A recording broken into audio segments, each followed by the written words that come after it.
vamos a hablar de anticoncepción. Bien. Es un tema extenso, ya alguna vez habíamos hablado, pero vamos a remarcarlo, porque siempre la anticoncepción es importante, ¿no? Por supuesto. ¿Cuántas cosas ha evitado la anticoncepción, no? Exacto, por ejemplo, embarazos no deseados o también en un solo caso de un anticonceptivo de barrera, infecciones de transmisión Exacto. sexual.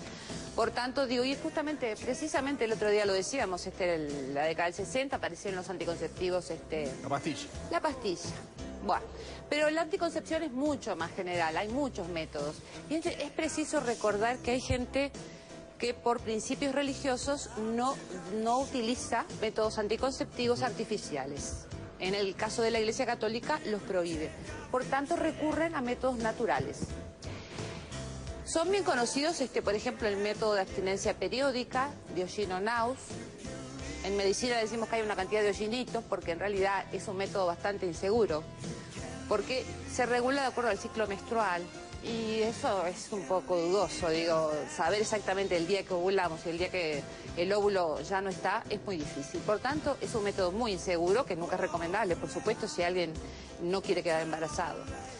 El otro es el de la medición térmica. Se sabe que después de la ovulación y los días posteriores hay un aumento de la temperatura corporal basal. También es un método muy inseguro. Estoy hablando de los métodos naturales, ¿no? Sí. La inseguridad de los métodos naturales. Después, dentro de los naturales tenemos otros, como por ejemplo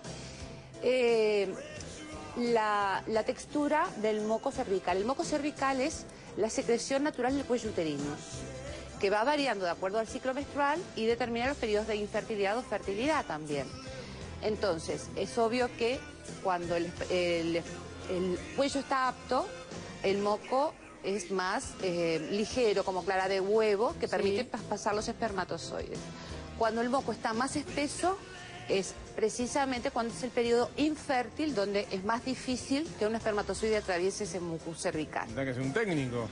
Bueno, tú sabes que hay unas formas técnicas de medirlas con unos kits, pero hay otra forma, que es introducirse, en la mujer se introduce el dedo índice y el pulgar, y estira, si esto lo tiene que hacer diariamente. Tiene que quedar pegado. Claro.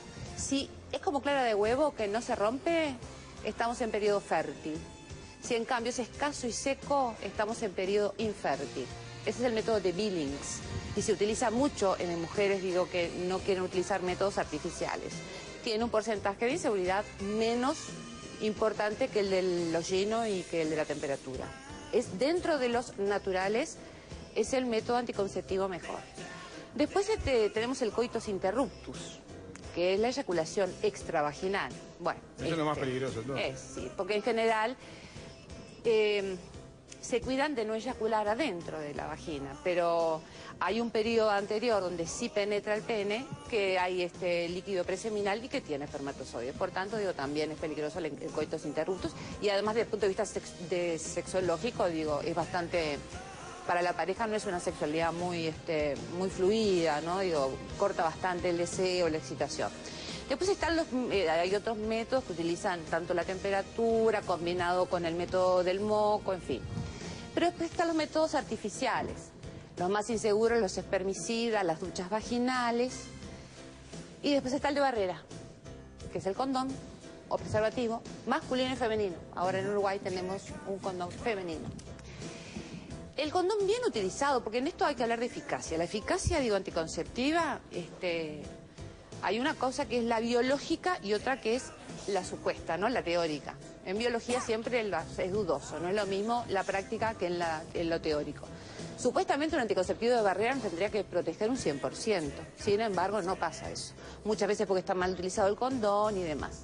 Hay que recordar además que el condón es el único anticonceptivo que impide las infecciones de transmisión sexual. Claro. Por Pero tanto, además, impide dos cosas, ¿no? Que además para tener eficacia debe ser utilizado durante toda la relación. Muy ¿no? bien, muy bien. Porque Perfecto. a veces se tiende a pensar que te lo pones solo para el momento de terminar la relación y entramos en el mismo peligro que el coitus interruptus. Los espermatozoides de líquido preseminal, y en el caso de las infecciones de transmisión sexual, no te resulta. Exacto. Después hay otro de barrera que es el diafragma, que acá en América Latina no se utiliza. En Estados Unidos se utiliza un poco más, que se coloca en la mujer. Y bueno, después están las pastillas. Perdón, ¿el diafragma es lo mismo que el DIU? El DIU. No. Por eso. El diafragma es diferente. No, pero también está el DIU. No, sí, todavía no, ya iba, Sofi, no te apures, ya iba a eso. Iba a decir primero... ¿Y el de diafragma, entonces, qué características tiene? Se lo introduce. En Estados Unidos hay muchas películas que se puede ver el diafragma, es como una copita, media copa invertida, que se coloca a la mujer, después lo higieniza, lo lava y lo guarda. Tiene que permanecer después del coito 8 horas aproximadamente, ¿sí?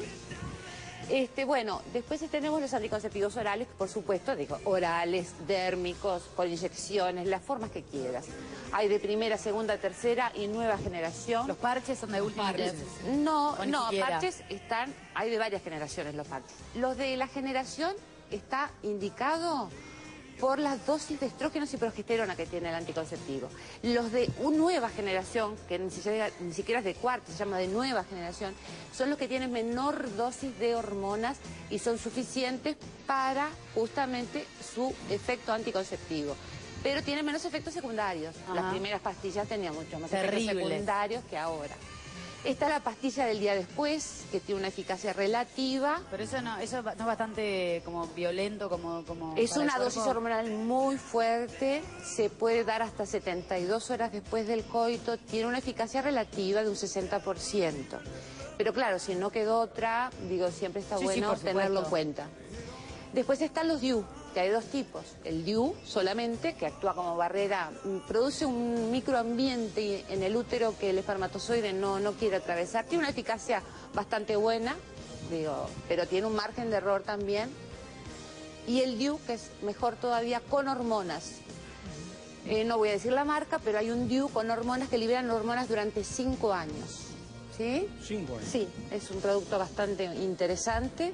Ya hace un tiempo que está en el mercado, se utiliza bastante, es muy bueno, es muy recomendable. Muy bien. Y después tenemos... Si tirás antes de 5 años, el útero te queda contaminado, por llamarlo de alguna manera. ¿Cómo? Sofía, no entendí. Claro, ese DIU libera hormonas. Sí, pero se libera para todo el cuerpo, se ingresan en sangre, ¿no? Sí, o sea, el útero no queda. Si quedaran, esa era la pregunta. No. Lo que hace la hormona siempre es inhibir la ovulación, ¿sí? Y por último está la ligadura de trompas y la vasectomía, que son siempre procedimientos irreversibles, pero no es tan irreversible. Ahora hay plastias, y depende de la técnica que se utilice, hay plastias tubarias que pueden revertir en algún momento esa situación. Pero ojo, no si el 100% de embarazo se logra en una persona que se hizo una ligadura de trompas, dependiendo de la técnica quirúrgica, y después si solicita una plastia tubaria, tiene una chance de un 70% de embarazo, no de un 100%. Obvio.